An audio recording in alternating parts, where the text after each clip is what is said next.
تاکہ ہم دونوں آپ کی کثرت سے پاکی شرک و نفاق سے بیان کرے اور آپ کا خوب کثرت سے ذکر کرے۔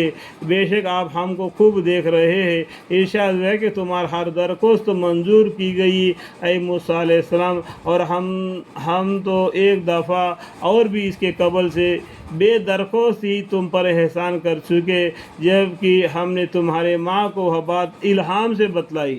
دیکھو الہام مطلب اللہ تعالیٰ انسان سے 3 طریقے سے بات کرتا ہے، ٹھیک ہے؟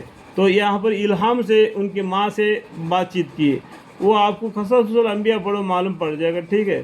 تو یہاں پر اتنا سمجھانا تو ٹھیک ہے، ان کی ماں کا دل میں کیا کیا کہ یہ کو راز کے بعد کہا دی اس بچے کو دوبارہ تمہارے گود میں دے دیا جائے گا، اس طریقے سے اس کو پانی میں چھوڑ دو، ٹھیک ہے؟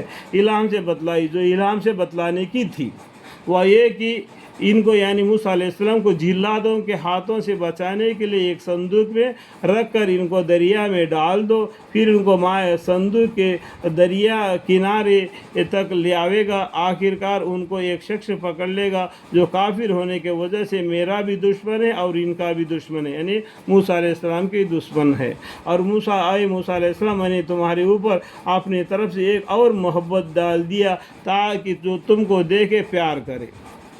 یہ بھی موسیٰ علیہ السلام کے چہرے پر اللہ تعالیٰ نے ایک نور پر رکھ دیا، اور تاکہ تم میرے خاص نگرانی میں پرورش پاؤ۔ ایک قصہ اس وقت کا ہے جب کہ تمہاری بہن چلتی ہوئی آئی، پھر کہنے لگے کہ یعنی ان کے ماں نے کیا کیا، ان کو صندوق میں رکھ میں پانی میں چھوڑ دیا، اس کو فرعون نے پکڑ لیا، یہ بچہ دودھ کے مارے میں رونے لگا۔ جب وہ بہن ان کی بہن ہے تو وہ چلتے ہوئے آ گئی، کیا تم لوگوں کو ایسے شخص کا بتا دوں جو اس کو اچھی طرح سے پالے رکھے؟ پھر اس تدبیر سے ہم نے تم کو تمہارے ماں کے پاس پھر پہنچا دیا۔ اس طریقے سے ان کے بہن ان کو جا کے بتا دی تو لے ٹھیک ہے، اس بچے کو پالنے کا ذمہ داری پھر الٹا ان کے ماں کو ہی دے دیا، ان کو یہ بھی نہیں معلوم ہے یہ ان کا بیٹا ہے، ٹھیک ہے؟ اس طریقے سے اللہ تعالیٰ نے اپنے قدرت کا نشانیاں الہام سے ان کے ماں کو بتلا دیا۔ سمجھ میں آیا؟ 3 طریقے سے انسان سے اللہ تعالیٰ بات کر رہے تھے، ان کے ان کے آنکھیں ٹھنڈے ہو اور ان کو غم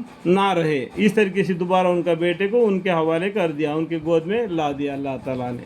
اور تم نے غلطی سے ایک شخص کو قبطی کو جان سے مار ڈالا، اس سے پہلے موسیٰ علیہ السلام ایک آدمی کو مار دیا تھا نا، قبطی کو، پھر ہم نے تم کو اس غم سے نجات دی، الحمدللہ، وہاں سے نکال کر اور جگہ پر پہنچا دیا، وہاں پر تم کچھ سال رہ گئے، پھر وہاں پر شادی ہو گیا، پھر اجازت دے کے ابھی آنے لگے، راستے میں یہ بات چل رہی، ٹھیک ہے؟ اور ہم نے تم کو خوب محنتوں میں ڈالا، ہم مطلب کیا ہے، اللہ تعالیٰ نے محنتوں میں ڈال دیا موسیٰ علیہ السلام کو۔ پھر مدینہ پہنچے اور مدینہ والوں میں کئی برس رہے، پھر ایک خاص وقت پر تم یہاں آئے۔ دیکھو مدینہ میں کئی برس رہے، اس کے بعد میں ایک خاص وقت پر یہاں آ گئے جب اپنے بیوی کو لے کے آپ نے مکہ جا رہے تھے، ٹھیک ہے؟ اے موسیٰ علیہ السلام، اور ایسا آنے پر میں نے مطلب اللہ تعالیٰ نے تم کو اپنے لیے منتخب لیا، اپنے لیے مطلب کہ اللہ کے لیے، اللہ کا احکام کو پہنچانے کے لیے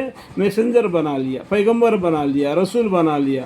سو اب تم اور تمہارے بھائی دونوں میرے نشانیاں یعنی معجزات لے کر جاؤ، اور میری یادگاری میں سستی مت کرنا، اللہ کی یاد میں سستی نہیں کرنا، دنیا کمانے میں تو سستی نہیں کرتے ہیں، اللہ کی یاد، اللہ کے ذکر، قرآن پڑھنے، نماز پڑھنے کے لیے تو سستی آ جاتی ہے۔ اللہم اغفر لی، اللہم اغفر لی، اللہم اغفر لی۔